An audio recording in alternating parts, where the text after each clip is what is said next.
नमस्कार मित्रों। आज की इस वीडियो में हम सुनेंगे पुत्रदा एकादशी की व्रत कथा। पुत्रदा एकादशी वैकुंठ एकादशी के भी नाम से जाना जाता है। तो आज हम इन विषयों पर चर्चा करते हुए इस कथा को सुनेंगे। जब आप इस कथा का श्रवण करें तो आप अपने हाथ में कुछ पुष्प ले लें। पुष्प अगर पीला हो तो अति उत्तम है, तो पीला पुष्प लेके, सफ़ेद तिल लेके और उसके अलावा गंगा जल लेके इस व्रत के और कुछ धनराशि भी ले लीजिएगा। और उस सब को हाथ में, अगर आप स्त्री हैं तो आपको बाएं हाथ में लेना है और पुरुष है तो आपको दाहिने हाथ में लेना है। लेकर इस व्रत की कथा को सुनना चाहिए। ऐसी मान्यता है कि पुत्रदा एकादशी का जो कथा है उसका श्रवण करने से या सुनने से, इस पाठ के सुनने मात्र से संतान प्राप्ति की कामना जो होती है वो पूर्ण होती है। और पुत्र प्राप्ति की जिनको विशेष कामना है उसके लिए भी यह बहुत ही महत्वपूर्ण है। आइए सुनते हैं पुत्रदा एकादशी की व्रत कथा। पुत्रदा एकादशी की व्रत कथा में सबसे पहले युधिष्ठिर भगवान श्री कृष्ण से बोलते हैं, हे प्रघुनंदन स्वरूपी भगवान विष्णु के स्वरूप कृष्ण, आप हमें कृपा करके शुक्ल पक्ष की एकादशी, पौष मास की शुक्ल पक्ष की एकादशी का क्या नाम है और उसकी विधि क्या है, उसका महात्म्य क्या है और इस दिन किस देवता का पूजन हमें करना चाहिए, विधि पूर्वक बताइए।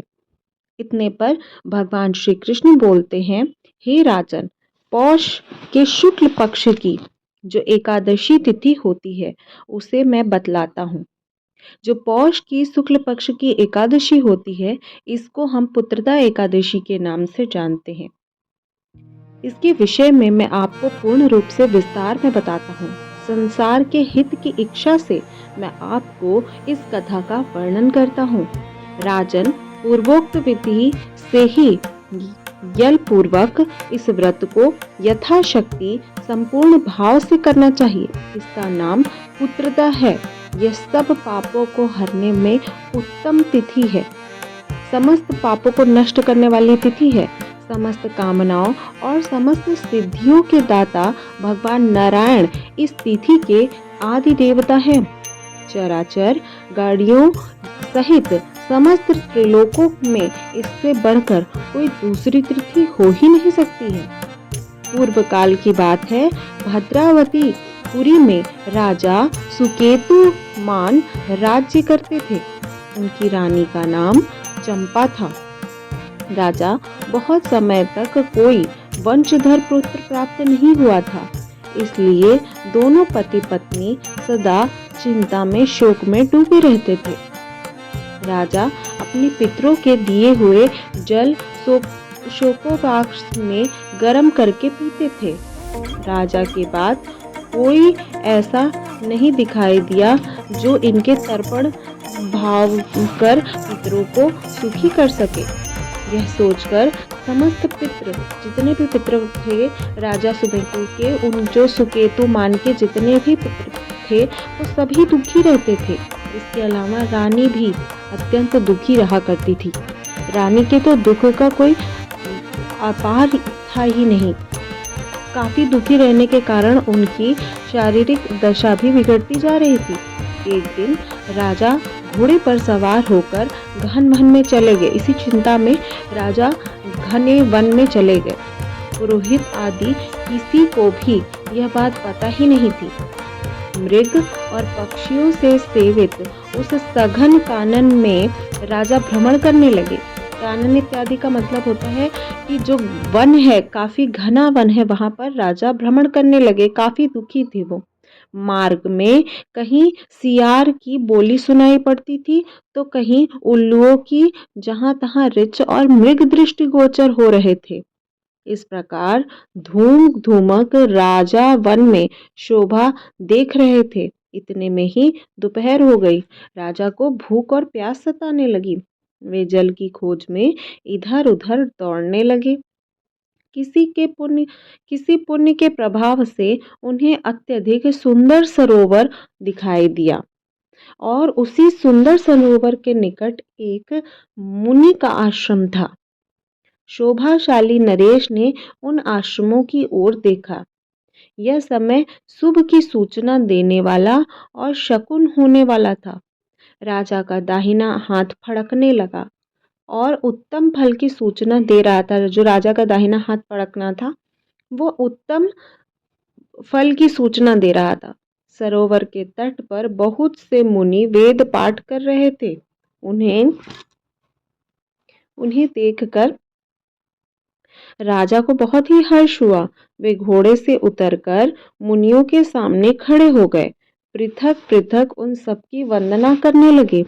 वे मुनि उत्तम व्रत का पालन करने वाले थे। जब राजा ने हाथ जोड़कर बारंबार दंडवत किया, तब मुनि बोले, हे राजन, हम तुम लोगों पर बहुत ही प्रसन्न हैं। राजन बोले, आप लोग कौन हैं? आपके नाम क्या हैं? तथा आप लोग किस लिए एकत्रित हुए हैं? यह सब सच सच बताइए। वहां पर उपस्थित समस्त मुनि लोग बोलते हैं, हम लोग विश्वदेव हैं, यहाँ स्नान के लिए आए हैं। माघ निकट आया है। आज 5वें दिन माघ का स्नान आरंभ हो जाएगा। अतः आज ही पुत्रदा नाम की एकादशी भी है, जो व्रत मनुष्य को पुत्र प्रदान करती है। राजा ने कहा, हे विश्वदेवगण, यदि आप लोग प्रसन्न हैं तो मुझे पुत्र प्रदान कीजिए। मुनि बोलते हैं, हे राजन, आज के दिन पुत्रदा नाम की एकादशी है। इसका व्रत बहुत ही कठिन और बहुत ही विख्यात है। तुम आज ही इस उत्तम व्रत का पालन करो। महाराज, भगवान केशव के प्रसाद से तुम्हें अवश्य ही पुत्र प्राप्त होगा। भगवान श्री कृष्ण कहते हैं, हे युधिष्ठिर, इस प्रकार उस दिन मुनियों के कहने पर राजा ने उत्तम व्रत का पालन बहुत ही नियम पूर्वक किया था। महर्षियों के उपदेश के अनुसार विधि पूर्वक पुत्रदा एकादशी व्रत का अनुष्ठान किया था। फिर द्वादशी के दिन पारण करके मुनियों के चरणों में बारंबार मस्तक झुकाकर राजा अपने घर आए। तदंतर जैसे ही राजा ने द्वादशी के दिन व्रत पारण करके आए गर्भ पर, उनको यह सूचना मिली कि उनकी पत्नी ने गर्भ धारण किया है, उनकी पत्नी गर्भवती है।